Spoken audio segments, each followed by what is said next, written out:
Summer is almost here, and that comes with swimming and lots of wet clothes. So let's make a wet bag from Dollar Tree materials. I'm using a shower curtain liner, 2 fat quarters, and 2 mesh bags that I'm just cutting the zipper off of and using. Step 1, cut your main and your lining pieces. They're going to be 13 by 18 inches, and you need 2 of each. From your scraps, cut a 13 by 3.5 inch strip for your straps. Pull off the zippers from your mesh bags. We are going to cut some tabs for these. This is like a stopper for each end, so you're going to need 4 of those. As I was looking at the leftovers from my cutting, I realized I had enough to make a front pocket, so I'm cutting these pieces for my front pocket. Totally optional. You don't have to add this if you don't want to. Take your zipper tabs, fold them into the middle and then in on itself, and you'll make 4 of those, and put them on the ends of your zipper and just sew a straight line across the ends. Trim your excess and then take one zipper and put it pretty side down on the bottom piece of your pocket. Sew as close to the zipper teeth as you can and then top stitch. This will hold your zipper tape down and keep it from getting stuck in the teeth. Repeat this process for the top part of your pocket. So take the pretty sides and put them together along the zipper teeth, so as close to the zipper teeth as you can. Sew it, then flip it, then top stitch. We've got to finish those top edges and bottom edges of the pocket, so either serge it if you have a serger or just use a zigzag stitch. That'll work perfectly. Fold it up 1/4 inch, press it down, and then lay it out about 5 inches down from the top on the front of your bag. Just sew a straight stitch about 1/8 inch from each top and bottom edge, and that'll attach your pocket.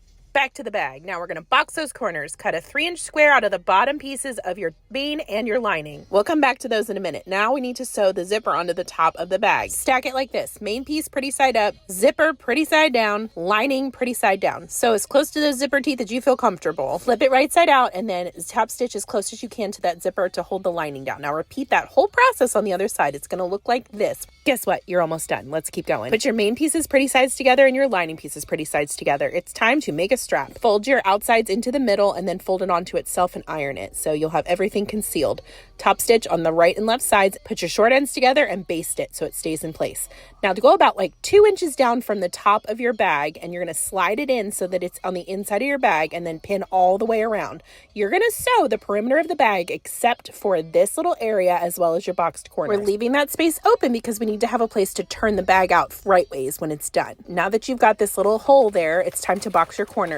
Open up your boxed corners and match the seams and sew a 1/4 inch seam across the bottom. Once you've done this on all 4 corners, turn the bag right side out and then sew an edge stitch on that lining. Time to stuff everything in and take a look at your work. Look at that beautifully lined shower curtain liner bag. This will hold all of your wet stuff. It's got a pocket on the front if you want to throw your keys and your pool pass in there. I know this is a little more advanced than all the other projects I've shown, but if you've made those other projects, you have done the fundamentals that you will need to put all together to make this bag. I believe in you. Let me know if you make one.